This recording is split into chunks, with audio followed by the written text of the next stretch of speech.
Welcome once again to the Buddhist Maha Vihara's Dhamma Dana series.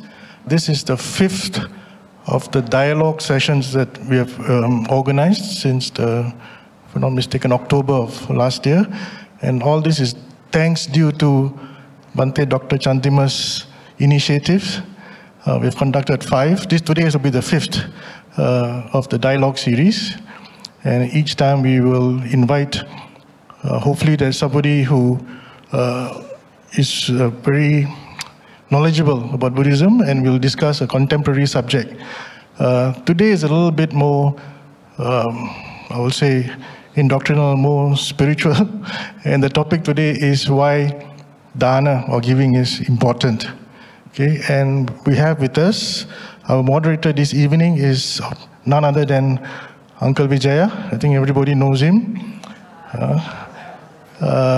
I've got a long bio of him. I don't think okay, Uncle says cut it short, so I'll do it short. Now, this is Mr. Vijaya, Brother Vijaya, or Uncle Vijaya to most of us. He's a respected figure in the Buddhist community, delivering countless number of inspiring Dhamma talks, most of the time quite funny, at the university, schools, and Dhamma centers throughout Malaysia, as well as in Singapore and Australia, spanning over 6 decades. In addition to his speaking engagements, he's also the patron of the Sasana Abhivruddhi Vardhana Society of Buddhist Maha Vihara, and he's also served as the chairman of the Nalanda Institute's educational team. I don't need to tell about your retired life now and what you did before, and I think everybody... told already. I told already. No, anyway, he was a senior lecturer at the University of Technology in Malaysia, as well as a lecturer in drama and theatre and public speaking and world religions at the Taylor's College American Degree Program before he retired. So that's our moderator for this evening. Okay, our panelists, of course, everyone knows Bhante Dr Chandima. He's been here with us almost, I think, close to 6 months now, in and out. So Bhante Dr Gangoda Vijaya Chandima is the Associate Editor of the Journal of International Buddhist Studies, JIBS, which is published by the Buddhist Research Institute of the Maha Chulalongkorn Raja Vidyalaya University of Thailand. And he was previously a research fellow at the Center for Studies in Religion and Society at the University of Victoria in Canada. Bhante Chandima was also the Theravada Buddhist chaplain at the University of British Columbia in Vancouver in Canada from 2012 to 2016.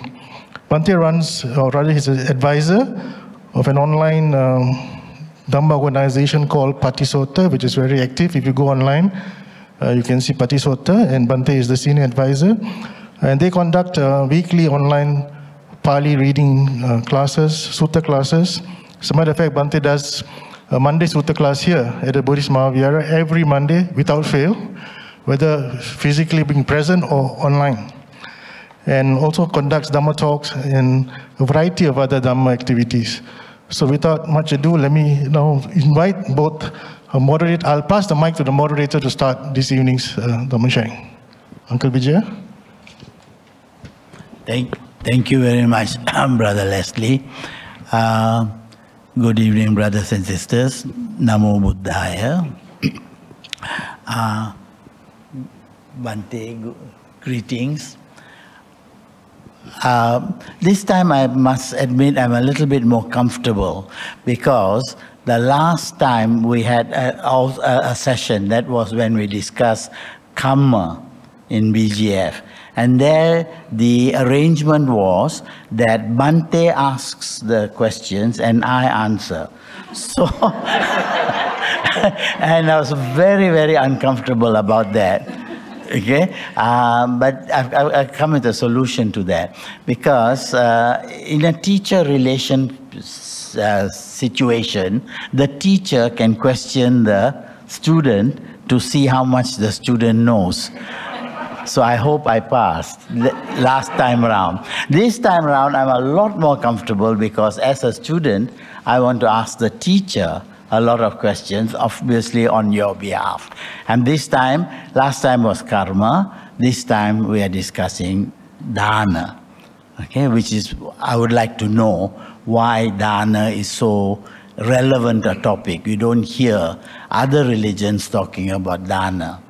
What is the relevance of dana to us? That's basically what we're going to do. We have about an hour where we will discuss, and after that we'll give you half an hour to ask questions. Yeah?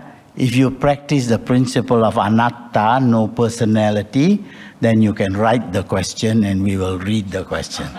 Okay? Otherwise, you can ask the question. The mic is over there. Okay? Right, shall we start? Yeah. Bhante has already been introduced. Actually, there's a lot more about him, but we can find that out later. Okay? And now the question is, good evening, Bhante. Good evening. And Bhante, thank you so much for giving us this opportunity to learn from you.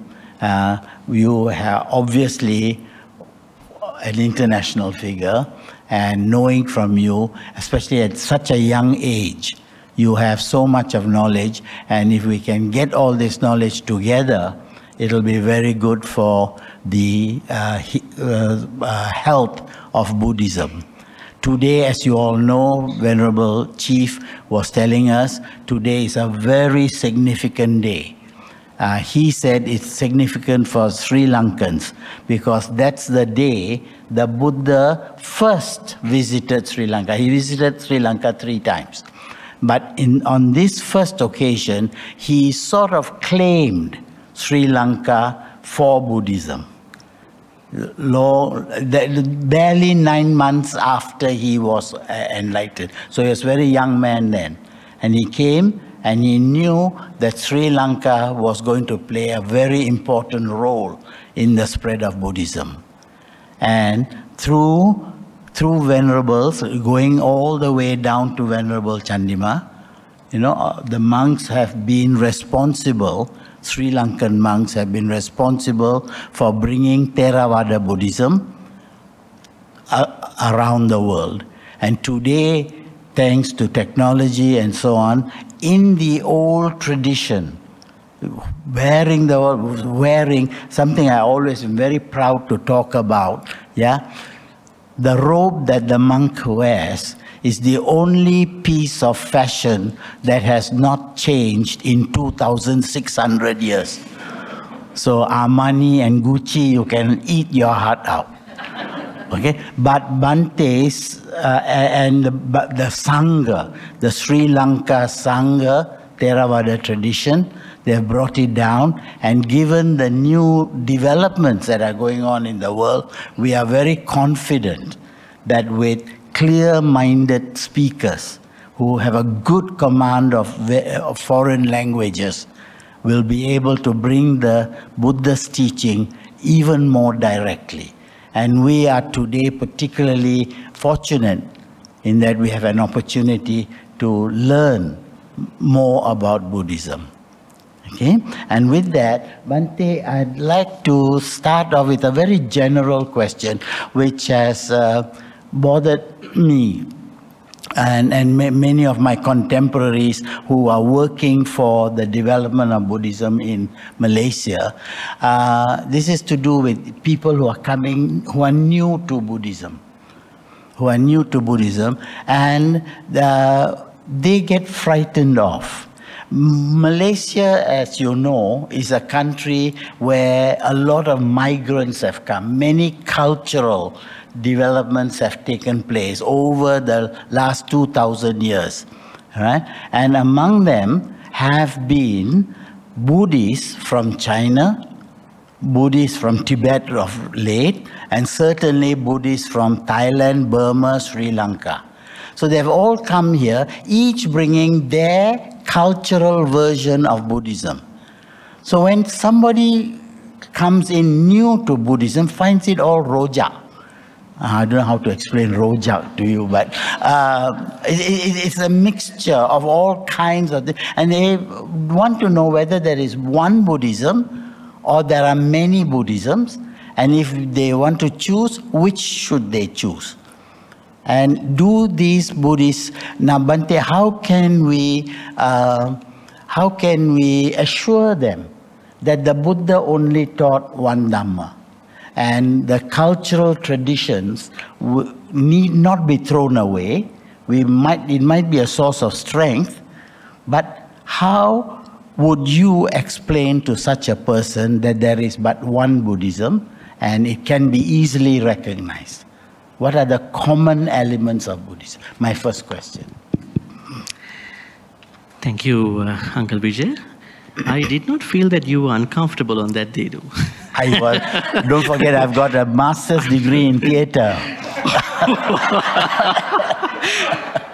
Well, our first discussion, which I conducted, especially I interviewed you about Buddhist karma, the working of Buddhist karma, and then we actually discussed from the basic level of karma, and we went into the different aspects of karma too. Yeah. Anyways, now I know that what may have happened by that time.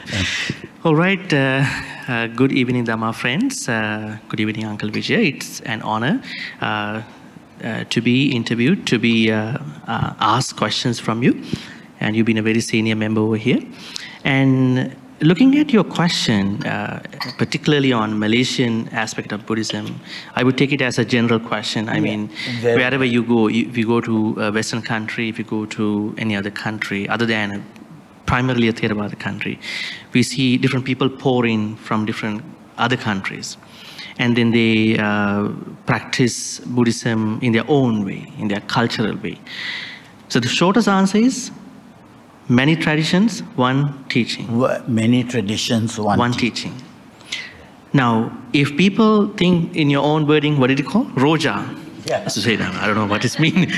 If it is a salad, if it is a confusion, what I can say is that if somebody wants to learn a more refined kind of Buddhism, kind of a very more, I would say, authentic type of Buddhism, they can still try to learn early Buddhism, which is the shared common basis to all the other cultural Buddhist versions. If you take Nikaya Buddhism in the canon, that is the common basis for Theravada, Mahayana, and all the other traditions, be that in Malaysia, Singapore, Western country, or another country.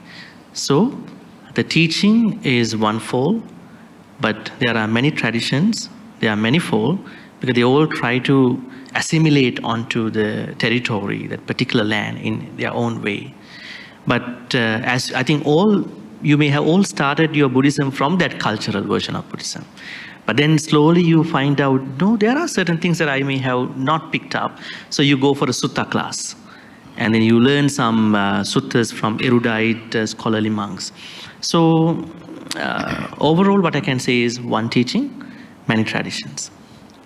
One teaching, many traditions. And so they can come in from any direction, but they will find a central piece there. Yes. Just now I met this brother and sister. They studied in New Zealand, right? But they didn't know Buddhism very well, but they came through what Buddhists believe. The book written by What the Buddhists late believe. chief monk. Late chief. And late chief had also talked about this. What is common to Buddhism? Throw away the extraneous things and go. So thank you very much, Bhante. I think you sort of set the role of what Buddhism plays in Malaysia. Let's go on to the question about we are talking about today. Yeah, more specific. Yeah. What makes Buddhism unique as a religion? Meaning there are so many religions in the world. Yeah. Why Buddhism? Why not some other religion? What is so special about saying I am a Buddhist? Yeah? Others don't kill, don't steal, don't commit sexual misconduct, and so on. We also don't. So what's so special about us? I think first of all, in my understanding, we have to explain about what is religion and what is a philosophy. Yes. So to me, I feel like Buddhism is a way of life.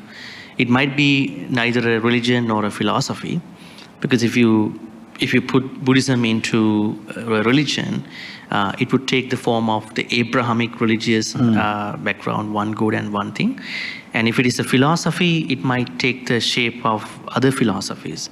So, but the question is interesting in the way that why Buddhist teachings are more appealing to many people. Yeah, especially in the modern context. In the modern context. With a lot of education. Yes. Yeah, a lot of knowledge going on. Yeah. Yes. To me, I think it is because Buddhism widely talks about non-violence. Because you see a lot of wars have been started from the religions. Yes, and absolutely. then they are mostly holy wars, they call it, religiously holy wars. And so on one side, it's because of this widespread non-violence, which is a very hot topic for the last couple of decades. That's one thing.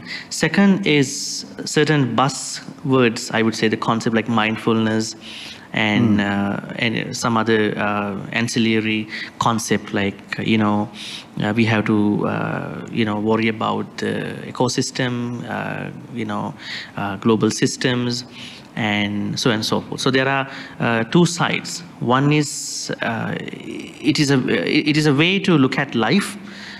Especially Buddha talks about dukkha in its primary form, and then talks about dukkha from the higher form.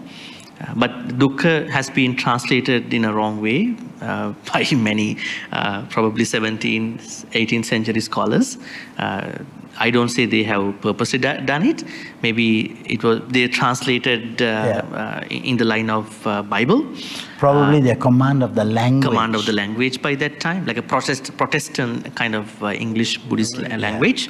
On the other hand, I think the non-violence, because when you talk about religion, we feel like there are validated wars, like attacks. Now you can see in the last couple of years too, we are not picking up any religion, but we feel that when you go to the West and then if you ask a question, what is your religion? That's kind of a question like asking your age from a lady, People don't like it. Yeah. When you say religion. Yeah, philosophy is more kind of a thing that people learn in a university. So I think it's a way of life. Buddhism is more interesting because of non-violence, meditation, understanding life, and looking within, happiness within, and spirituality. So there are many more ways to look at it. Yeah. Yes. So you would say that we are unique. We do look at religion in a different perspective. Do you think that more and more people will come towards Buddhism, or will they say it's too high? This is not what religion needs to do for me. Religion needs to give me food on the table. Mm-hmm. Yeah. I think there are people who are practicing Buddhism, but they don't want to be identified as Buddhists in the West. They may be Christians, but they practice meditation and all that. Plus, as Theravada culture, we have some issues of attracting people because we are more rigorous about some rules. And then especially the young people are walking away from the temple cultures in any temple, anywhere in the world, because we are not attracting. The philosophy is nice, really nice philosophy, but we don't know how to do. So I always ask, go to the church and learn from the church how to run this kind of a nice thing, Bring it down to basics. Yes, the temples have their own ways of encouraging. But when they come, they are our next generations who are going to, supposed to take up the role. Yeah. I think they are not very much welcome in the way that they think. So, although there is interest, but on our side, we have to do a lot. But there's a common interest because of those concepts, non-violence, meditation, all that. You said we have to do a lot. We have to, I think, change the way how we operate, probably, reach out to the people, especially. We are doing the same olden ways. We might need to think, differently. Yeah. How to encourage those people out there. To go beyond the cultural biases. Well, we can keep the culture, but our mindset probably. Maybe we are running temples like in 70s, 80s mindset. 1880s. we could go Yeah, back. yeah. I mean, I feel like, yes. So I think we have to approach We need to them. modernize the approach. Modernize in a good way without, tarnishing the roots. Yeah. I think we can do it. It's still possible. I'm happy to note that in Malaysia at least, there are some Buddhist groups which empower the youth. They allow the youth to do it because we don't know what they want. They know what they want, Yeah. and they know how to do it. But I think one of the things that we haven't been able to do is for us, for the older generation, especially the Sangha members, to sort of think how young people think and make Buddhism attractive to them. Yes. Yeah, and that is the challenge. That is the challenge, that we need to empower the youths and give it to them. But trouble is, we empower the youth, they'll go overboard, and then we say, no, this is not the freedom we are talking about. That's the problem we have. Okay, now we can come into our topic proper. Would it be correct to say that dana is a very important aspect of Buddhist practice? Even going to the point of the most important. Would you like to discuss whether it's important or the most important? Does it really compare with the concept of charity in other religions? Does dana simply mean giving? Like dukkha has been wrongly translated. Dana has been translated as general. Also wrongly translated. Also wrongly translated. All right. So let me start. Don't worry about the youth. Worry about translation first. Yeah. I think, we have to admit, as the Buddha says, dana is the demos, or I would say the starting point of somebody's practice in Buddhism. Dana is the starting point. But the word dana has two meanings. One is very visible, the other one is implied. So the word D, long A, N A, dana, you might see this is dana means giving. The implied meaning of dana is giving up. Renunciation. But this giving up happens what you think while giving. Lovely. Yeah. Right? So let's say somebody brings some, we start from a vihara, bring some offerings to the Sangha, and then they mostly look at what I'm going to bring. But maybe before the person goes to do groceries, maybe coming to the temple, that before time, and during time, after time, the kind of the thoughts that the donor is going to have relates to the giving up perspectives. Physically, we know that this person brings food and then offers and then do whatever prayers and then go. So the Pali word dana has two meanings. One is visible, the other one is implied. So giving, mainly giving, but during you give, you're going to give up. You're going to give up things both physically and mentally. So that giving up is a meditation. Because you can't give up without purifying your thoughts. Somebody might say, I want to go for a retreat and then I will sit down. I'm on the cushion now. My meditation is only on the cushion, not off the cushion at that point. So it is a meditation also. It's a kind of a primary type of meditation, because when you offer, if you cannot purify your thoughts from lobha, dosa, moha, that means you are only doing the giving part. That means you have not trained your mind, trained your thoughts to free those thoughts from greed, hatred, and delusion, which are the primary things that anybody does in a retreat. So it is the demos perspective, and it is the starting point. It is not the starting point only. It is the practice that you have to carry on after starting off till you pass away one day. So it's very important. Even somebody comes to see the Buddha talks about dana first, then sila, dana, sila, then morality. Then he talks about the dangers of karma, sensual pleasures, unnecessary sensual pleasures. Then he talks about the importance of practicing renunciation. Then he talks about Four Noble Truths. Nowadays we see most of the Dhamma talks start from the Noble Truths at the beginning.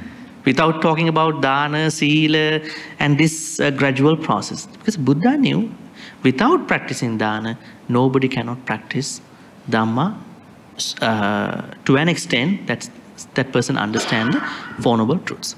And if I make a connection to our Dhamma path in the proper teachings, you might be wondering, where does dana fit in the Noble Eightfold Path? Because our Dhamma journey is Noble Eightfold Path. That's Sila, Samadhi, Panya.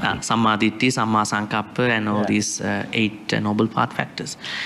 According to the Samma Ditti has 10 parts. The first couple of parts represent giving. Samadhi meaning right view. Right view. Right 4 of the right orientation. view. There are 10 types of right views. 3 or 4 out of those 10 are about believing in dana, believing in small offering, believing in large offerings as such. That means dana is a part of our right view. Without that right view, we cannot go to the next level.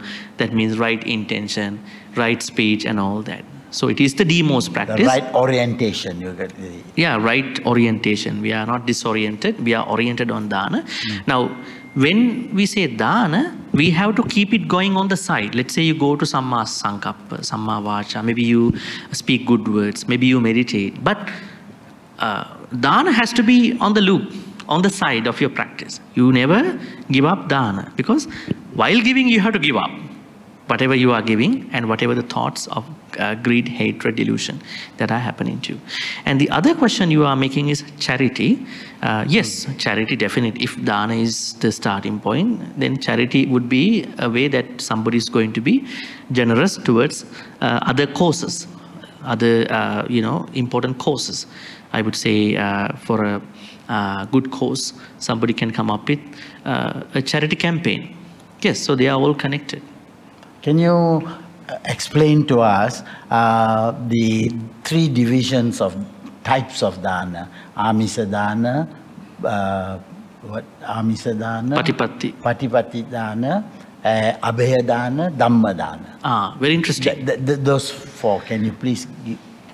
Now, this is important to us, because when we practice, we need to know what is it that we are.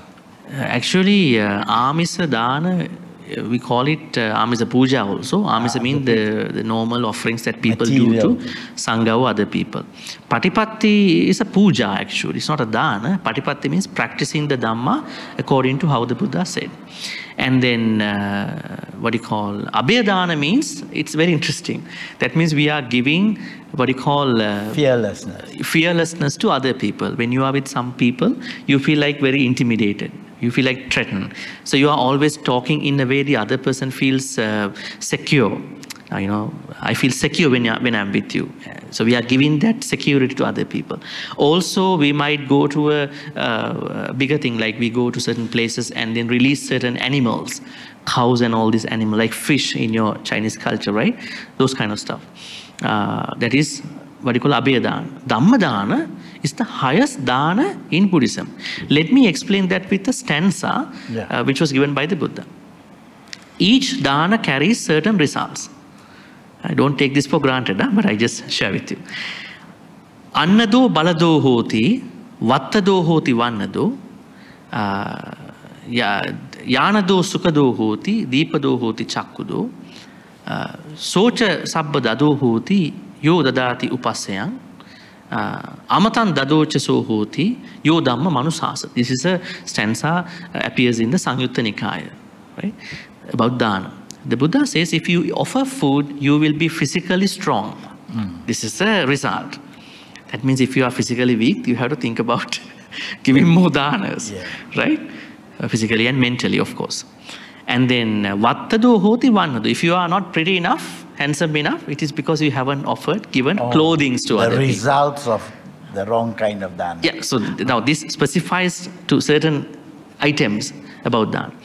Then, yanado sukado hoti, if you have given a ride to somebody, if you have offered certain vehicles, that means you are getting some comfort, overall comfort. Now don't think that if you don't get a ride, that means you haven't given this in a past life. Anyways, and then deepado hoti chakkudo, if you have offered, given light, candles and all these things, you get good eyesight. Your eyesight works well. And then you get everything if you offer a place to somebody, shelter to somebody. And if you share Dhamma with somebody or with a group of people, other people, that means you are giving like ambrosia, like nectar, which is supposed to be consumed by the devas. So, Sabba Danang, Dhamma Danang Janati. Out of all the danas, Dhamma Dana excels. So I think the problem here is that when people hear this thing, they forget about, they might think, I don't want to do the physical dana anymore. I only publish books, I print books, I want to share Dhamma things, I'm going to stop my physical dana. Yeah. So you have to simultaneously do all these things, giving physical dana, publishing, printing. But the Buddha said, on a scale of dana,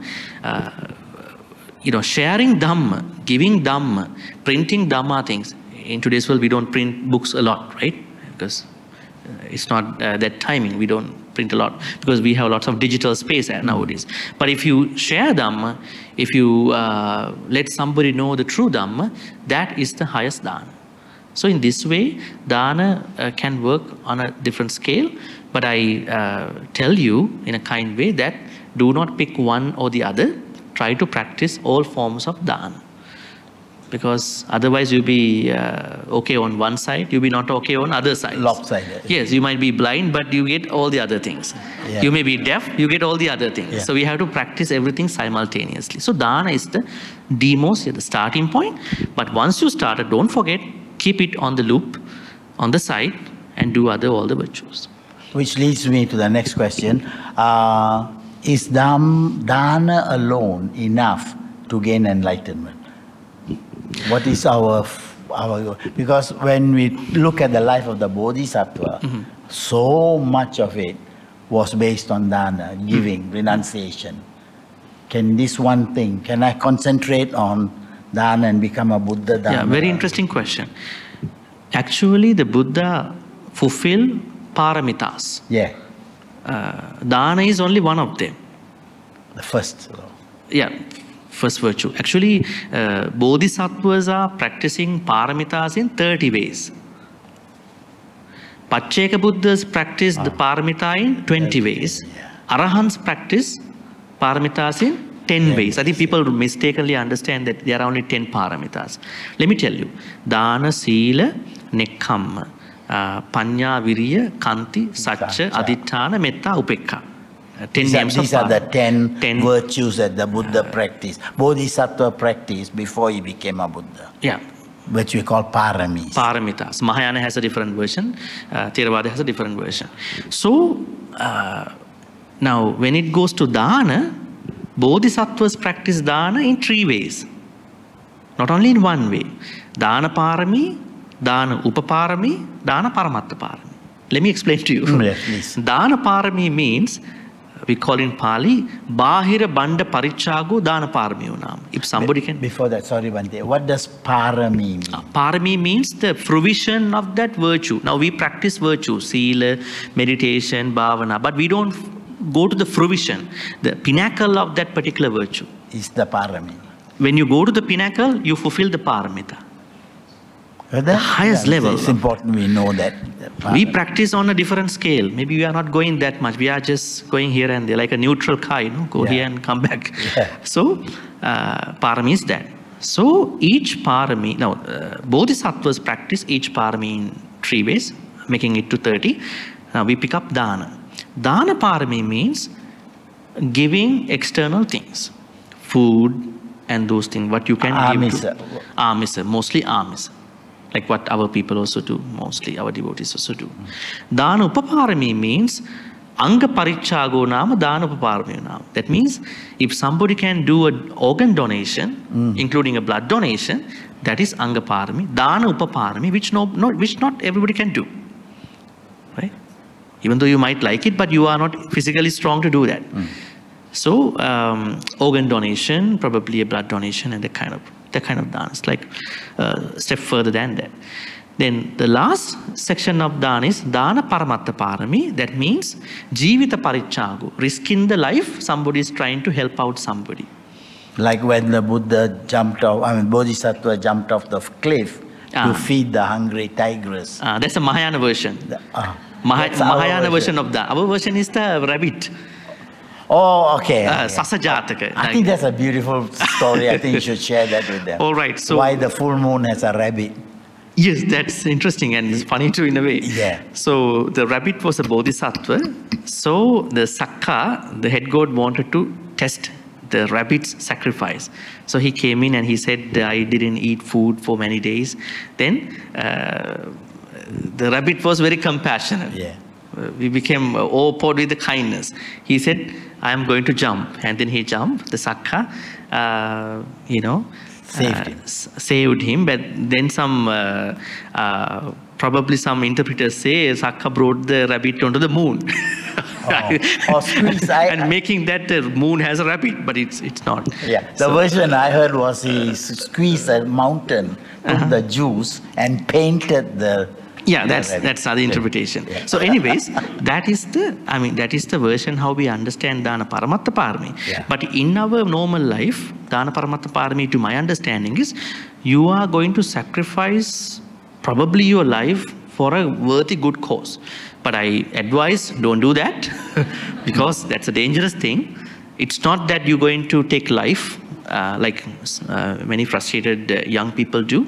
It's not that kind of a thing. This is very relevant to a bodhisattva only. So it is the bodhisattva's sacrifice in order to go to the fruition of the dana. So in this case, we understand dana paramita has been fulfilled by a bodhisattva in 3 ways. If you are going to be a Pacheka Buddha, you only fulfill the first 2. If you are going to be an Arahant, you only fulfill the first paramita. That means dana parami, only giving offerings. So all this, tell us to understand. These are 3 levels of Buddhahood. Dana. 3 levels of Buddhahood. The lowest... Not Buddhahood. 3 levels of paramita. 3 levels of paramita. Inside the paramita. And that leads to Buddhahood. Yeah, when you fulfill the 3 levels only, then you are going to fulfill the rest of the 9 in 3 ways also. Sila parami, sila parami, sila paramatta parami. Let me explain to you. Yeah, please. Now, when someone practices certain precepts, certain disciplinary things, that person practices sila parami. When someone jeopardizes one's own limbs and organs, but still that person wants to practice sila. That is sila upaparami.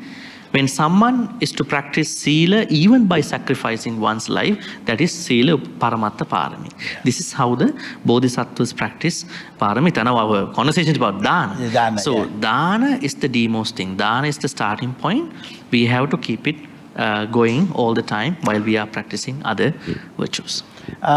They say that dana comes first because it's the easiest of all the paramis to perform. Malaysians are very good at dana, not so good in meditation. Because it's, would you agree that dana I don't think, is the easiest? Let me tell you a story. There is I think sutta or a jataka story where a king is going to see a man who is swallowing the swords. Swords. He's swallowing couple swords. Yeah.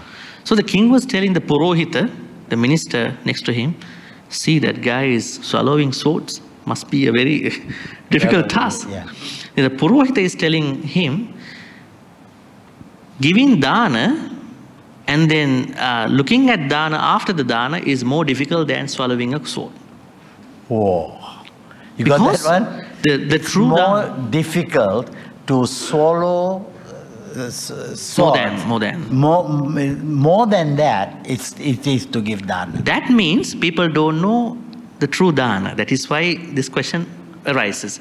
That means the true dana is how you purify your mind before, during, after the dana. If any thought comes to you, oh, I missed that, I could have given to somebody else, my money, I wasted. Because these thoughts are hanging here and there, Once this thought takes you over, the result of dana is going to be minimized, diminished. That's why being happy after the dana is more difficult than swallowing couple's votes. You know, I mean, so it's difficult. I think the way people think that dana is easy is that they buy something and they go to a vihara and then often come back. It's not. It's just one aspect of dana, but there are a lot of things to do, especially purification. Yeah. Your mind has to be pure. You should not have a lobha thought, dosa thought, moha thought. A lot of people, they do it before, during, but after dana, they do the post-mortem. That is when things are going, a topsy-turvy point, yes. Or even when giving, they say, why not give the number 1 quality, may as well give number 2 quality, you know. and the attitude towards the monk, they're eating all the time. Those kind of things, we need to purify the mind. Purifying the mind, that's the difference. That is the purpose of dana. That's the purpose. That is difficult. Yes, difficult than we think. Yes. It's not just giving, it's not insurance policy.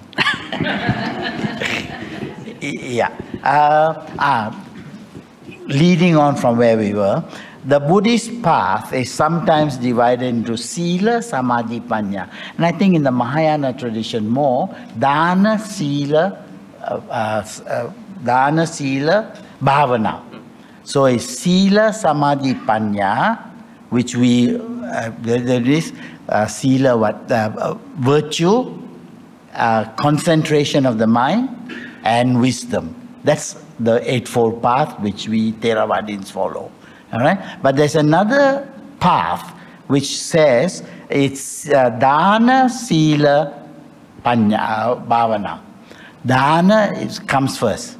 Now my question to Bhante is, why is Dana in the first one and dropped in the second one? Does that imply that Dana is less important? Why doesn't it appear in both? In order to answer this question, we have to go to the suttas. Now, the Noble Eightfold Path is our path. The Noble Eightfold Path is included in the Sila Samadhi Panya practice. Yes. So, according to the Noble Eightfold Path, Panya comes first, Sila being the second, and then Samadhi is the third, lofty Panya is the fourth. So, Panya, Sila, Samadhi, Panya. That is how we have to take it. But Sila, Samadhi, Panya... Please repeat. I make it 4, yeah, just to explain. Important. Let me explain to you. Yeah. Before we take Sila, before we do Dana, we have to know why we are doing that. Panya. We need a bit of wisdom for that. Now, I always ask people a very simple scenario. Take, for instance, a 3-month-old infant. A 3-month-old infant who does not kill, who does not steal, who does not know any idea of sexuality, no misbehaving at all, who does not lie, who does not take anything, beverages or food to cloud the mind. Then, of course, the 3-month-old baby should be very virtuous, should have a lot of sila, isn't it? Isn't it? No. Mere avoidance of the precept is not sila. Sila is the intentional avoidance of the precepts. Now, for us, we don't kill because we know it's not good for me, my karma, and for that person's life. And we don't steal. We know how precious about how other people have earned their stuff. Not good for me, not good for others. And you know why you should not engage in sexual misconduct. You might end up with a divorce. You might have broken relationships in your future lives. Hurt other people. Yeah, I mean, you should not step over to other people's relationships. So because you understand the consequences, so you are not doing as such. So in the same way, we have to understand, we need this panya, this wisdom, this what you call a general panya about why we are doing sila. That's why the Buddha said, Samma Ditti, Samma Sankappa comes first, which is not sila, which is Panya, Ditti. The first 2 of the Noble Eightfold Path, they belong to Panya, not Sila. Right. That's why. So this order must be changed, because this is how the Buddha said. So the way how, what you call, later on commentarians and the writers put them was according to Sila, Samadhi, Panya. That's why a lot of people, they struggle. They are always with Sila, they never go to Samadhi. Right? Yeah. They only practice Sila only. They don't know what is the connection. And then, let me explain the other panya. So when you have a general knowledge of the other things, other small virtues, why you are doing such, then you are going on to sila. Then you are going on to samadhi. Then you are reaching that lofty panya, the expanded panya, where you attain nibbana. So the order should be... You start with a little bit of wisdom. Little bit of panya. And then you go... That panya is not that lofty panya. Right. That panya means you have to know why we are doing this. Yeah.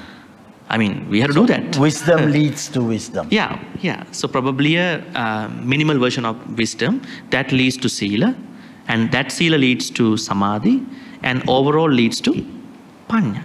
So panya, sila, samadhi, panya. That's how the Buddha has given in the suttas. Mahachattarisa Sutta, Majjhima Nikaya 117. Yeah. Thank you, Bhante. While we are at it, this is actually my last question, but you mentioned intention. Can you please explain to us the importance of intention in all our Buddhist practice, not just dharma? All right. This is also one of the largely misunderstood, I think, concepts, I would say. Now, I think you are mostly referring this to kamma. Because the Buddha says, Chetanaham bhikkhave kammang vadami, chetayitva kammang karoti kayena vachaya manasa. Anguttara Nikaya, Nibbedika Pariyaya Sutta. The Buddha says, mere action is not karma. In Hinduism, mere action is karma. See the difference? In Buddhism, no. Action supported with an intention, I would say volition, is karma. That means you might be stepping over here. You might be stepping onto tiny creatures which you don't see. But if you know that there are tiny creatures, you are making bad karma. But if you don't know, then you are not making bad karma. So there is a volition. We call it chetana. Then sankappa is intention. So sankappa and what is sankappa is intention. Then chetana is volition. Chetana is with kamma. Intention is the second noble path factor in the Noble Eightfold Path. The Buddha says we have to come up with right intentions. How do we come up with right intentions? Only when we have sammaditthi. Because if you don't have sammaditthi, then you don't have the next one too. But panya comes first. Huh? Panya is before that. Yeah. Normally... Panya gives you ditti, sammaditthi. Yeah, samma ditti and samma sankappa both represent that minimal version of wisdom. Both. Okay. They're taken together. Panya. Normally, when you have yoniso manasikara, wise attention, you are able to practice sammaditthi and samma sankappa. So samma sankappa means right intentions. You will have right intentions only if you have right view. Right intentions are threefold. Nekkhamma sankappa. Intentions about renunciation. That's where it goes back to the beginning of our discussion. Renunciation is also dana, once again. Renunciation is dana. Because you have to renounce your sensual world. It's a dana. It's not easy. And giving up? You might give food and tea, but you are not able to renounce your sensual world easily. You might do, takes time. Yeah. The second intention is avyapada sankappa. Intentions on non-ill will. Because today's world, people are so much, bombarded. Caught up with hate and... Yeah, ill will. If you see internet, right? And there are lots of cursing happening. And the third intention is avihimsa sankappa. Intentions on non-violence. I would say non-bullying. People bully other people all the time. Pick on other people. So you are creating intentions not to bully other people. Try to give them abhedana, security. Fearlessness. Yes, fearlessness. So that is how we see the intention. It's very important. You won't develop intentions, nekkhamma sankappa, renunciation intentions, or avyapada sankappa, non-ill will intentions, or avihimsa sankappa, non-bullying, non-harassing intentions, if you did not start the practice from sammaditthi. When you have sammaditthi, all the transformation happens from that point onwards. You know what just went through my mind? Before this morning, Bhante contacted me and he said, before we start, we should announce that those who attend today's forum should have some previous knowledge or have at least read something about Buddhism. I assume that you have. I apologize a bit late. You could have gone home an hour earlier. But I hope not. I hope Bhante brought it down to that level where we could follow. I think I simplified. I don't think that I think it was quite clear. Yeah, okay. It's bringing us quite close to 9:30. Going now. My next question would be something which we Malaysians generally, I think we subscribe to this idea that I do good. My father who died was a terrible fellow. I hated him. I'm glad he died and now he's gone. However, let me do a lot of good deeds now and transfer merits to him. Is that possible? Yes. The whole concept of transferring merits, and who in the other world can benefit from these kind of activities? Two questions. So this leads to a question about merit transference initially. Merit transfer. But I would say this. In Buddhism, there is a way how to neutralize the bad karma. That was my research at the university too. Okay. At the University of Victoria. Yeah. So I did a research on neutralizing bad karma within Theravada Buddhism in 2017, 1 year. So if you look up certain suttas, especially if you narrow down to certain suttas, you would see that there are a lot of stories, a lot of teachings wherein the Buddha talks about some bad karmas can be mitigated, weakened, or neutralized. But don't take this for granted. Huh? I can do a bad karma and then now Bhante is telling... Sorry. Yes. But this is for the bad karma you may have done before. Now you are a good person. You are a good person now. We may all have a bad life in the past, more or less. So the Buddha says it is just as an example. He asks us to think about, suppose there is someone who put a small amount of salt into a cup of water, tumbler. The cup of water will become saltish in a minute of time, less than that time. So the same person is going to bring the same amount of salt into the Ganges in India. Will the Ganges river become saltish in that short time? No. Because the volume of the water in Ganges is voluminous than the water in the cup of water. In the same way, if somebody has done lots of good karmas, Dana, Sila, Bhavana, Pattipatta, all these 10 good karmas, Paramitas, Kusalas, that person must have created lots of good karmas, like a shield. Right? So those good karmas will be, I would say, taking over the bad karmas. But there are 5 or 6 bad karmas you cannot neutralize. Heinous karmas, like killing mother, killing father, killing arahants, Buddha Buddha, making issues among Sangha members, and then following a teacher who is not teaching you how to end the dukkha. That is also a heinous karma. You follow teachers, right? So the Buddha said, yes, there is a way. So now, as for the father, in your example, who may be a bad fellow, it's his own good karma, bad karma. Now there is a son or a daughter, because just because my father was a bad fellow, I cannot separate from him, right? Because that was only my father.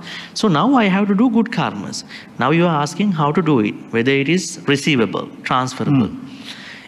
Now I go to another sutta. This is given in the Anguttara Nikaya. One Brahmin approached the Buddha one day and asked a question, the same question. Yes, Bhante, our people, we are doing lots of dana. Can you tell me whether our Jnati Peta, our departed ones, really receive these good karmas? Then the Buddha said, no, all these people offer dana, they never ask this question. They offer and then they go. Very good question. Then the Buddha said, depends on the place where your departed one was reborn. The window. So he talks about 3 places where your departed one cannot take merits now at this point, and he talks about one particular place, if that departed one is reborn there, he or she can take. 3 places where the departed one cannot take. Let's say somebody's father passed away, he was reborn as a human again. He cannot take the merits or she cannot take merits now. Because humans have, in order to become a human, you must have done an enormous good karma. That's why I always say to people, you are very worried about the next life, whether you will become an animal or this and that. Think about what you might have done in last life. You must have done a good karma. So you have the influence, you have the experience, just continue your good things. So if your relative became a human, then that person cannot take good karmas now, at this point. If your relative became a deva, one of the 6 deva world, also cannot take good karma. Devas don't need good karmas. It doesn't need. Yeah. Devas don't need good karmas. Then you might ask, then why do we give good karmas for devas at the end?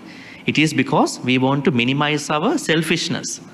Otherwise, people might think, I meditate, I do good karma, so I am good, I am happy, I am the best one. In order to minimize your selfishness, we are sharing, but they don't need initially.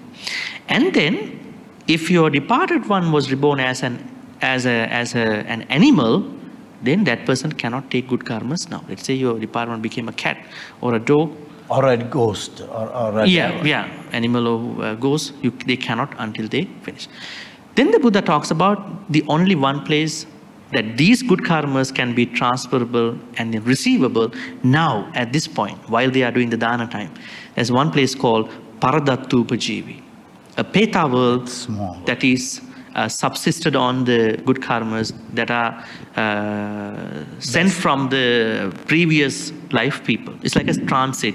You don't stay longer in a transit. You need a visa, right? You must go to another place. There are 4 Peta worlds: Nijjama Tanhika, Kuppipasa, Paradattupajivi, Pansupisa. Paradattupajivi. So only if the departed one was reborn there and waiting for the good karmas, these good karmas are instantaneously going to that person. Then the Brahmin was not happy. Because then Bhante, we don't know, our relative might be reborn in this place. Then don't worry. That means, let's say your departed one became a deva, human, maybe a hellish being. They might not be able to take it now. But as time goes on, there will be a time that they can take those good karmas. So they will be deposited. They will be kept in deposit. Kept in, yes, deposited. In their own karmic ways. Yeah. But it's not wasted. That's what the Buddha wants to say. They are not wasted. Yeah. Cloud is kept in the cloud. See, he's getting it to talk to the youth. Youths will understand that language. Mine is where rain comes from, that's all. That's beautiful, because I've exhausted my questions. It's 9:30, yes. And now I think you may have questions to ask. And you would like to ask some questions? Okay, Bhante, I got one question. You talk about intention for during the giving, right?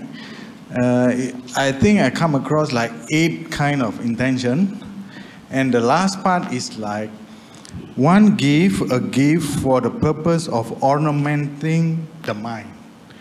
What does it mean? I don't know what kind of source you are referring to. Okay, I can give you the source. Patama Dana Sutta. Patama Dhamma Sutta. Okay. Patama Dana Sutta. They got 8 there. Yeah, can you repeat that first one? First intention again? Somebody gives dana. Okay, the first one. The first one, is it? Yeah. Okay. Having insulted the recipient, one give a gift. That is the first one. Yeah. Second one give a gift from fear. Third one give a gift thinking he gave to me.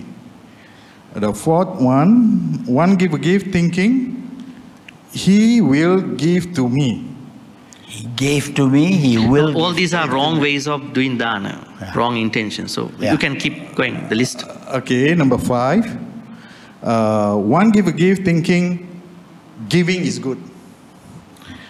Number 6, one giving a gift thinking I cook, these people do not cook. Okay, then continue, it isn't right that I who cook should not give to those who do not cook. Okay, cook. Okay. Number 7, one give a gift thinking because I have given this gift, I will gain good reputation. Okay, and the last one give a gift for the purpose of ornamenting the mind. All right. These are going to be what you call hindrances to the proper intention when you give in dana one day. But I think most of the devotees start from one of these. Normally they start from one of, so we cannot blame anybody thinking, a lot of people might say, dana is good, so I have to go to temple. So I don't say that, like the initial efforts from a donor, like when they come to the temple for the first time, they look at, these are wearing robes. They are just keeping up with the culture, keeping up with the temple procedure. So one day, they must go to this level in their dana practice. So that should be the plan. Not that every devotee, every donor has to right away practice the opposite of these 8. But this is the ideal state of intentions in regard to the dana. So that's what we understand from these 8. But initially devotees come just to have their own personal thoughts. Sometimes it entails tanha, bhava tanha, and then, now even say, ornamenting my mind, which means just to clarify my mind too. So the donors have these 8 in different ways, but when they know more Dhamma, they will change. They will fix their mind to this level. That is what I can say about it. This is one of the ideal ways of thinking about dana. That's what it meant by ornamenting the mind. That's a final purification of the mind. That's the highest. But all the others, Bhante says, practice it, but that's not the ideal. So I think different people start dana differently. So when they practice, slowly they will understand these 8 and then come to the right side of the dana. But we value everybody's dana, right? Now think about Ambapali, the prostitutes at the Buddha's time. She offered the Ambavana. Buddha never said, bad money, unethical money.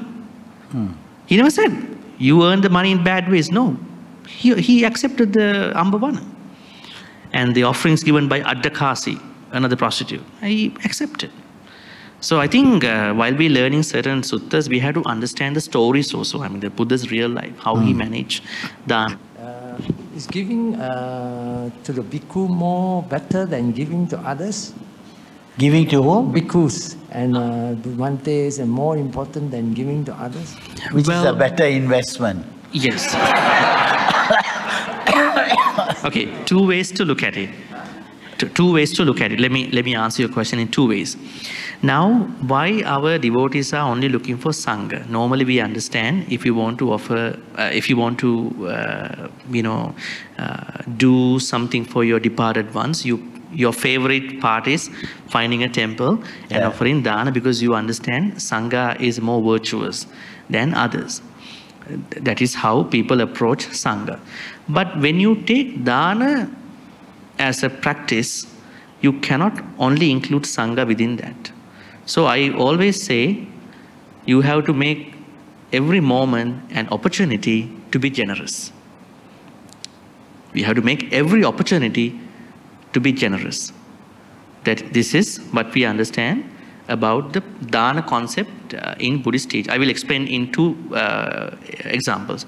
There's a sutta called Velama Sutta in Anguttara Nikaya, where a Brahmin asked the Buddha, how is the scaling up of the dana? Like if you do this dana, that dana, this dana. Merit. Yeah, scaling. The fields of merit. Yes, and then which dana is higher? Then Buddha says, if you offer something to a cat, an animal, you get the benefit for 100,000 lives. If you give some food to an animal, you get it for 100,000. You multiply the results spanning across 100,000 lives. Then what about a dussila man, non-virtuous human, maybe a criminal, but he's a human. When you offer something to a human, although that human has no sila, that is more important than, more beneficial than giving to an animal, because it's a human. And then the Buddha keeps giving the list. Then Sotapanna person, Sakadagami person, Anagami person, Arahant person, Pacceka Buddha, then Samma Sambuddha. Then the Brahmin was happy, thinking it could be the end. Giving food to the Buddha is the end. Buddha said no. Giving dana to the Sangha is more beneficial, because Sangha is a community. And the list did not stop. If somebody can practice metta for a moment, that is more beneficial than practicing dana. And even more than metta, if somebody can practice as anicca sanya, impermanence, that is more beneficial. Now, when we share this thing, unwise people might catch up only one thing out of this list. What I'm saying is that you are with animals, pets, you are with different humans, you are with different other spiritual categories. Try to practice dana evenly. Like when you only eat herbs, you might get sick. When you only eat meat, you get sick. So when you eat, you should have a balanced diet. In the same way, practice dana whenever possible with any recipient. That is the way how the Buddha asks us to practice. People choose Sangha for a specific cause when they want to offer something to Sangha in memory of their departed one. Other than that, that should not affect our general practice of dana. You don't come to Vihara all the time and offer. But we have our dana practice as a normal practice. Let's say you smile with somebody, you share your knowledge, you do volunteer. All these are danas. You give time to somebody. So we have to practice that dana without making Sangha as a problem in our life. So that is how we have to understand it. So make every moment an opportunity to be generous. Bhante, can you please explain a little bit about Sangika Dana, the practice of Sangika? We do that every time. There's a Dana, a little verse. Maybe. Sangika Dana means that you are offering to XYZ number of monks, but your thoughts have to go back to the Buddha's time. Any Sangha lived at that time, and any Sangha who is living now across the world, and any Sangha that will be future Sangha. So when you offer to 2 monks, 3 monks, 5 monks in a Vihara, your mind should always go to these 3 types of monks. But if you only think, I offer dana to 5 monks at Buddhist Maha Vihara, the results of dana will be diminished, minimized. Because the kusala will be started depending on those monks' virtues.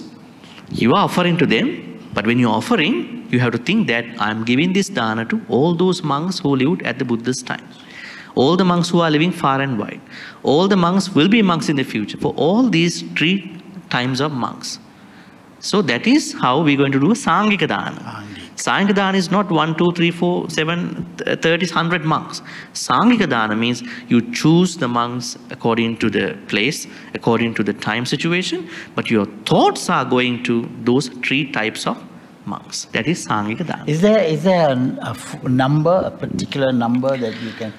There is no number for making dana Sangika, but if you do a Vinaya Kamma, only we need 4 monks, 4 Upasampada monks. But for a Sangika Dana, because that devotee has to think about all these Sangha, so you don't need a number.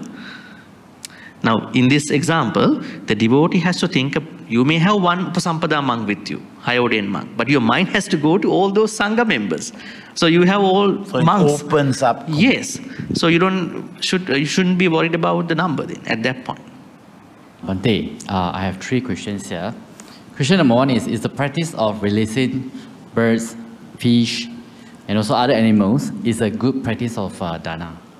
Yes, there's no question. Okay, if so, wouldn't that it actually encourage the trading of animals? Like we buy, then we just release it, which is like, it falls under the not a good practice.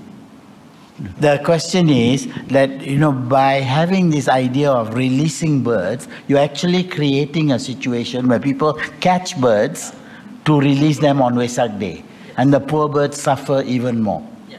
So, is that encouraged? There are certain practices, like you said, releasing different animals. Like in Sri Lanka, people say when you release a cow, the other cow is going to be the next. Yeah. Right? The cow who was 10 cows away will be the next to be killed. Right? So people have those thoughts. Right? So I probably think these are ways to help out. But these actions might lead to certain complications, like you said. So then you have to think about a better way to practice dana. Okay. Yes. In your example, you might pick birds. So you have to think about better ways in not having remorse, regret, but at the same time, I do my dana. Sometimes when you do some danas, you feel not happy at the end. Yeah. So that means your purpose, is affected in that way. Yeah. So when you are in doubt, don't. Yes. Basically. Yes. Buddha said in one place, yeah. You should give dana to people that you are happy with.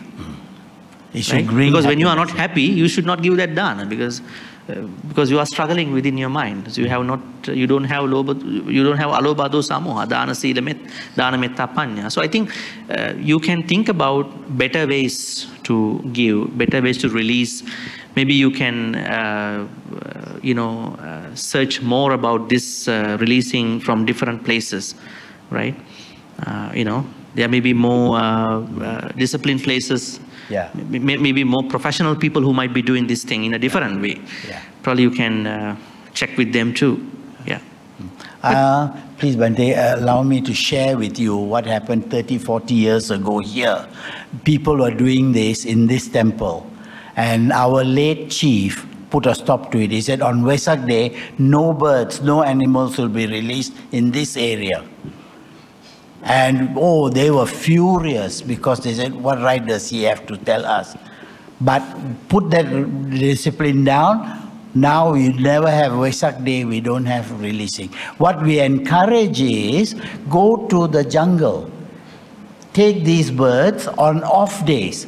Vesak Day, people do it in order to create a thing. So go on another day, on an anniversary of a relative's death or what, buy these animals, go to the jungle and release them.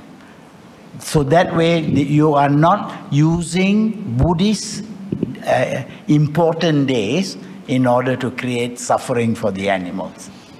Okay? Maybe animals are more safe. The animals are safe. More safe. They are in their area. Auntie Tan, I don't know if you know, she used to do that on a regular basis. She used to collect money and then go to the market, buy frogs. And frogs are supposed to be very tasty. Go and catch them and release them in Taman Tunde, that area. So there are wise ways of doing this.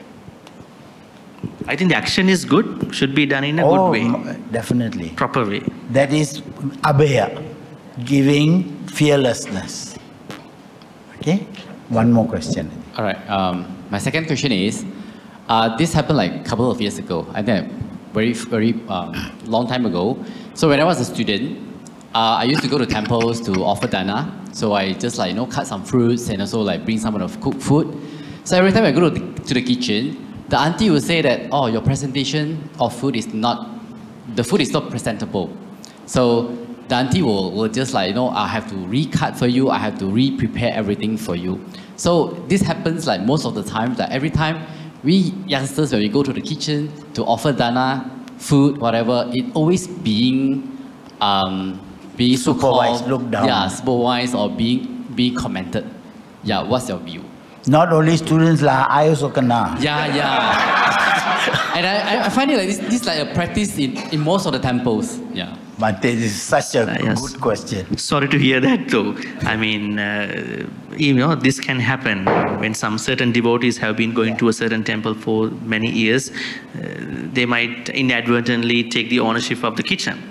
I mean, this can happen anywhere in the world. Yes. So, I don't know whether you could have done it in a different way, probably talking to the Sangha in the temple. Probably have a different connection to do this. You could have considered probably different options in that thing, rather going to have a clash with this lady. Yeah, that is how I think. Okay. Unfortunately, a lot of these people have refused to come to the temple. They say, when I go to church, they feed me.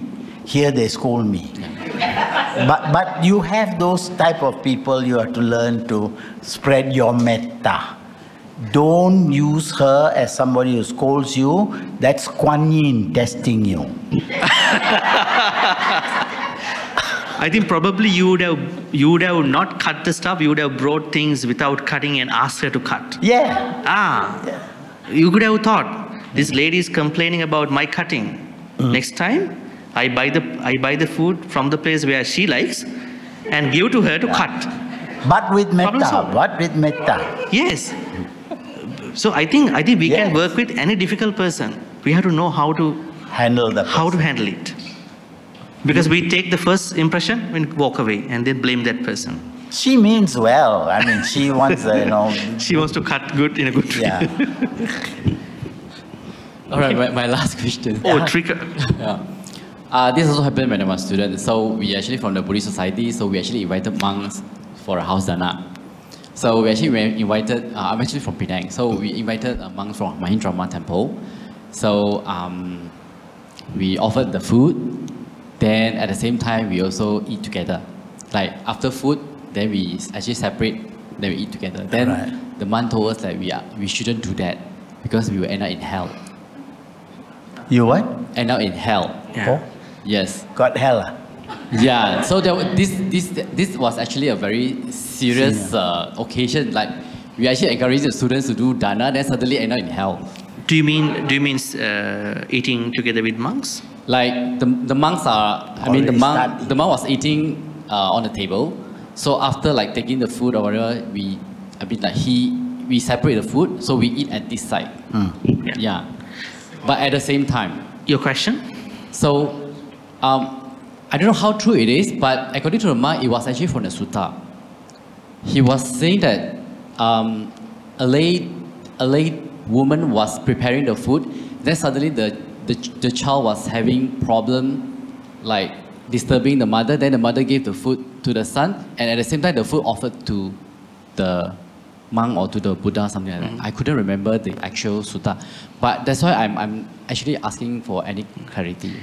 Yeah. I have read a large amount of, not to say that, not to brag about myself. I have never come across that kind of thing. Normally, like when we eat in other places, if there are young people, I know that they are talking a lot. They have to be fed. Yeah. So I say, if you offer to me, ask them to start eating.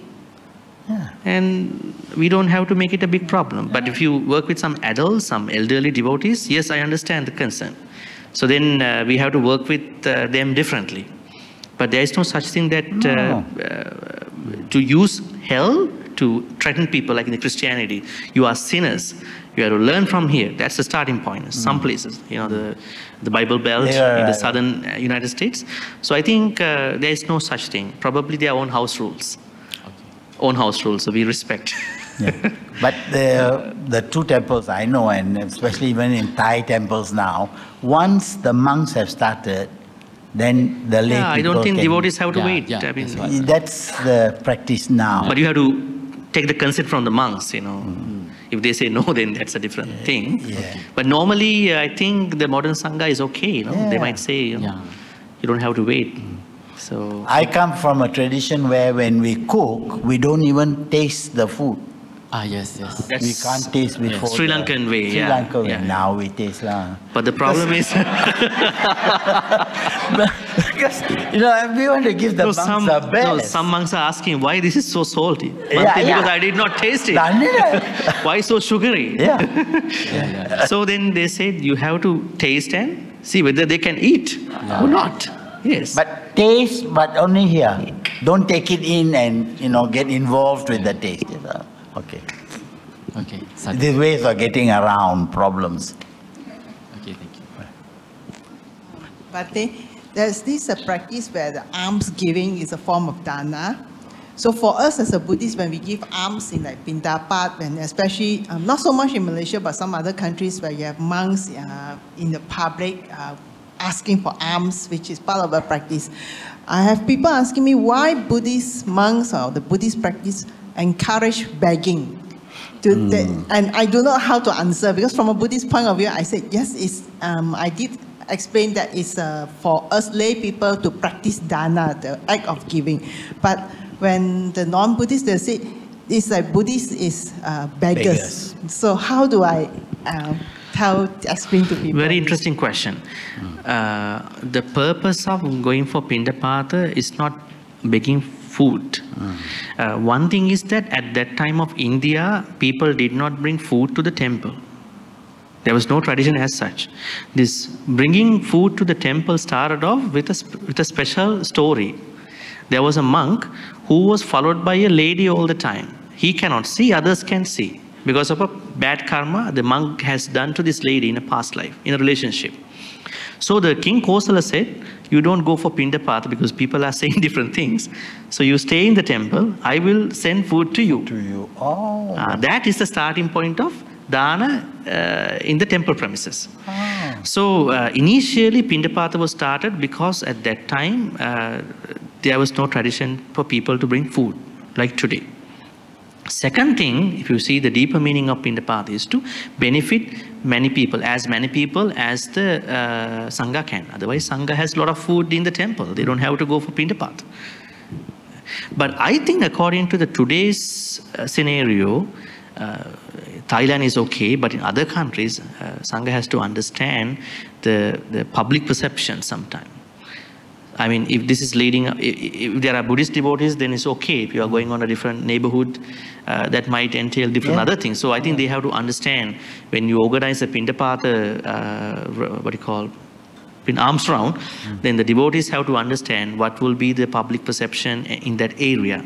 Like you said, they might be begging food. They might not have the food. So initially it was started because all monks had to go for Pindapata. There is no devotee coming to temple with food. That's one thing. Second, the larger idea is to benefit other people. Actually, Buddha's father asked the same question. When he went to his city, his native city, Kapilavattu, he gave a Dhamma talk in his, palace, father's palace. Then next day, he started going for Pindapata. Then the king came in and said, why are you insulting us? He said, why? Because you are just as not having food from us. Then the Buddha said, no, this is an ancient tradition. All the Buddhas followed. But when you take it to the public perceptions now, I think this is one of the things that at the beginning I said, we have to know the modern perceptions. How are we going to do this? If it is, now you do Pindapata here indoor sometimes. Right? You do it in a certain center. So we have to, understand the situation and then to do the arms round. Otherwise, I think there are certain things that we may have to answer. But of course, if they ask, this is begging, this is not begging. This is to benefit devotees, many devotees, for offering dana. That is the purpose. Then dana comes up. Then you can say dana because they have to start their path for dana. Otherwise, they are not able to practice. But they must understand dana means food. It does not mean cash. There are mechis walking around. They go to restaurants, Reverend. And when people are eating, they stand there and wait for... you put food in there, they get angry. Yeah, I think they are not real monks too. No, they're not. That's what proof. They just, already proof. They just shave if they get hair. angry, tell them, you're not a monk, you're angry. Yeah. So... I think because of them, things have been further aggravated. Aggravated. Yes. People are not happy because they are not real monks. Yeah. So they are selling certain tantrums, talismans, and those things. Yeah. That's not a bowl is not meant for that. Yes. So the good intention of Pindapata has been affected by these people. Bhante, just to add to this, the Pindapata is also generally for the forest monks who live in the forest and do meditation. They don't have kitchens in the monasteries, right? One way. So it's for their sustenance, so they have to go for Pindapata. Yeah. Of course, city monks it's a different story, you know? Yeah. I think village-wise is okay. When a forest monk goes to a village, people understand. I think this might have come from the city, right? City. Actually, a question posted by another religion. Buddhist beg. Maybe honest question. He doesn't know. It was an honest question. He doesn't know what is the story behind that thing. Right. So you could have explained. This is not begging. This is to help many devotees to give dana, so that they are making their practice. We actually say thank you to the monk for accepting. Yes. Bhante, I would like to seek the clarification of doing dana, because Uncle Vijaya say when we are cooking, we're not even supposed to Traditionally, eat. yeah, in Sri Lanka. In Sri Lankan tradition. But now, can I ask, because I do dana every week, just because people do dana, I also learn. And so if they're fixed every week, I do. So is it okay, because you say, when I prepared the food, so I prepared more, and then I keep some food for my family to eat, or even my husband. Is it okay? You are the one who brought up this tactic. I say it goes back to intention. Now the questions go that way. This is called passing the buck. Okay. I take it this way. Yeah. Now let's say, fortunately you have measurement cups. Huh? Nowadays you have measurement cups when you take the salt, and even if you make a roti or whatever. Right. I think for a devotee who doesn't have this system, some devotees don't have a good... Yes, and then trying to make dana for 30, 40 monks. So perhaps, they might have followed the same way as you said, just... Let's see whether... Yes. But the taste might not be good. Maybe you might have added a lot of salt to that, right? So I think better to have your own system, own respectful system to do it. Not that there is only one way that fits into everybody. So do it with respect. Yeah. Yes, that is what I can think. The intention is not of greed. No, my question is not talking about tasting. Your question is that. Is the volume, is it okay because to I keep purposely aside? cook more, so that since I'm offering to the monk, I also offering to my brother, my mom, my husband. Yeah. So is it okay to keep those food at home? You cook at the same time for everybody? Yes. It's okay, right? Yes. Because I do that every week. Because you are cooking for Sangha here differently, them different. I mean, maybe the taste-wise same, but this quantity for the Sangha, this quantity for them. So I think it's separate. Yeah. And what we would do is we would put the Sangha portion ahead first. Yes. We keep aside for them first, and then separate portions. Separate portion. Yeah. Thank you. A lot depends on common sense. A lot is the intention has to be pure. If the intention is loba dosa moha, then you are in trouble. Yes. Bhante, so one question on the Pirapanta again, arms round. This is a good practice for that to have to give the opportunity to the lay person to offer the dana. But as far as the monks are concerned, I think it's occupational hazard. Occupational hazard in the sense that you do not know what food is to be given to you. And how would the monk manage that in order to stay healthy? Very interesting. There was an article published by Bangkok Post and Daily Mail, I think at the same time, 5 years ago, that Thai monks getting sick because the food were not meant for their own custom-tailored bodies. So what they do is they don't eat like in the Buddhist time, like when you offer at the Buddhist time, that monk brings food near the tree and then eats. Now they are bringing all these food to the temple that they are living. Very rich food. So they are sharing whatever. But yes, so devotees have not been able to prepare some, healthy type of food. Probably if you want to make some healthy food, sometimes it costs, sometimes. And plus they have to offer a lot of Sangha. So I think it's better to think about when you offer something to offer something healthy for them, because we all are health conscious. So why don't you think about Sangha too, right? Not just bring the fast food and all that. So I think Sri Lankan president 6 years ago, I think the 2 presidents before, he was asking to make a plan from the Ministry of Buddha Sasana for this thing. I mean, to ask a kind of a certain methodology for Sangha to be fed some healthy food. Yes. So also we would ask the monk, because they may have health problems, they may be diabetic. Yes. Or whatever. or they may be vegetarian. So before we offer, we ask, Reverend, this is it okay with you?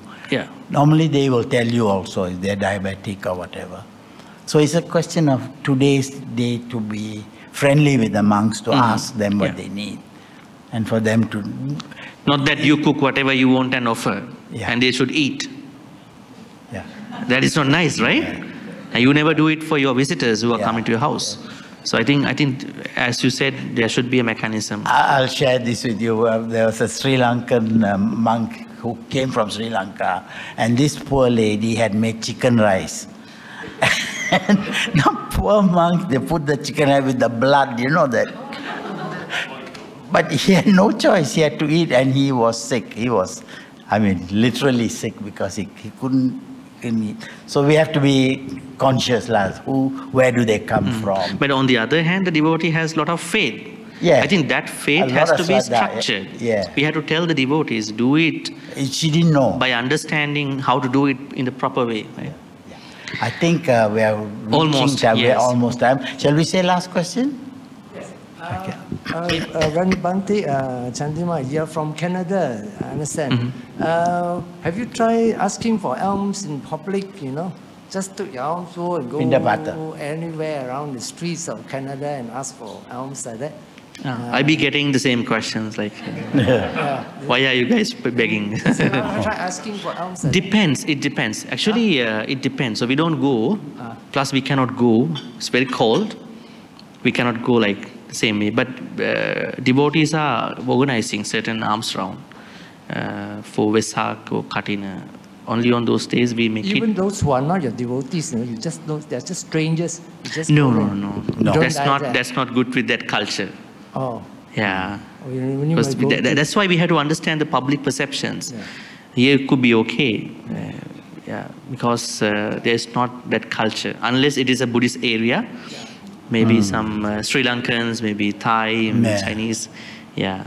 So we have to understand. The Buddha asks us to work with the time, work with the country. Don't just exhibit the full thing wherever you go. Yes. So they organize Pindapata within the temple compound. Within the temple, yes. So everybody stands there with their food and the monks go. So. Yeah. But go out, we will get arrested. Yes.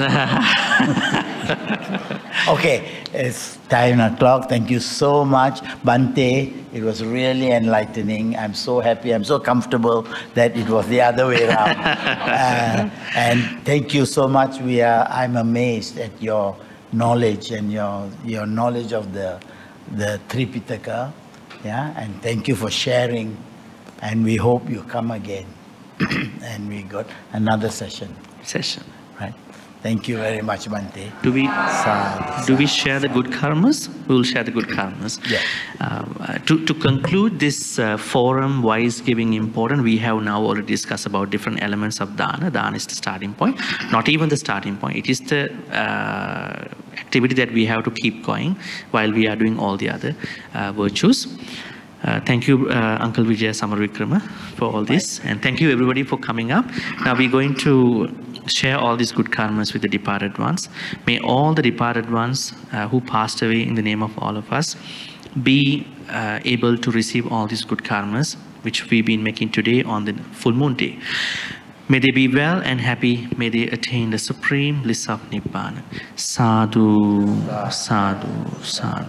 May Deva, Naga, Mahidika also receive all these good karmas. May they bless and protect all of us Sangha members, even our Uncle Vijaya Samarawickrama and everybody here at the Vihara. Want to be thankful to Vihara, Brother Leslie, and everybody here for organizing this forum. And may Deva, Naga, Mahidika protect and bless all of you for good health, quality of life, prosperity, and safety. May they in particular bless for your Dhamma journey. May your Dhamma journey be a seamless, constant one.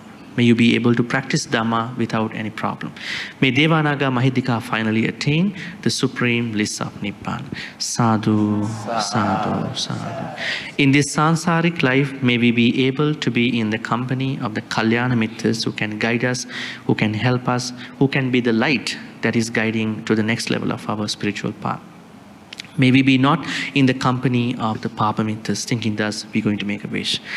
Imina punya kammena mami bala samagamu satang samagamu tu yavanimbana patya. Finally, may all the good karmas which we've been accumulating today be supportive and helpful for all of us to attain the supreme bliss of Nibbana.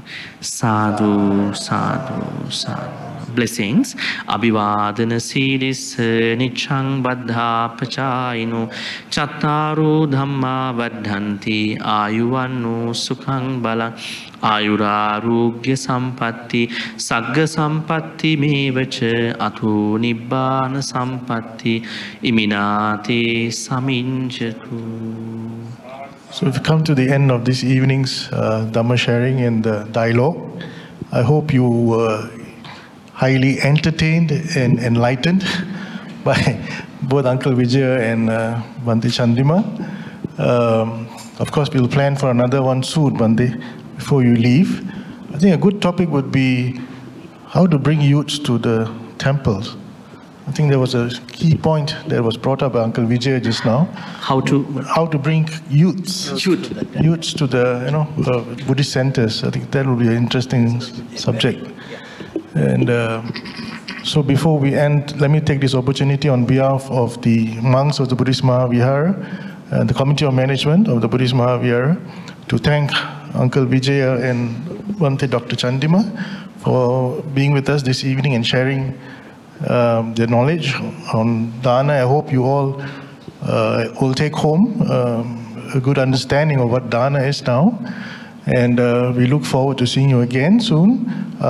Just for your information, Bhante Chandima is organizing a 2-day retreat on Saturday and Sunday, a 2-day full stay-in retreat on coming Saturday and coming Sunday. So if you have some time, you would like to join us, please do come on Saturday and Sunday. Yeah? Have a pleasant journey back home and safe driving and sadhu.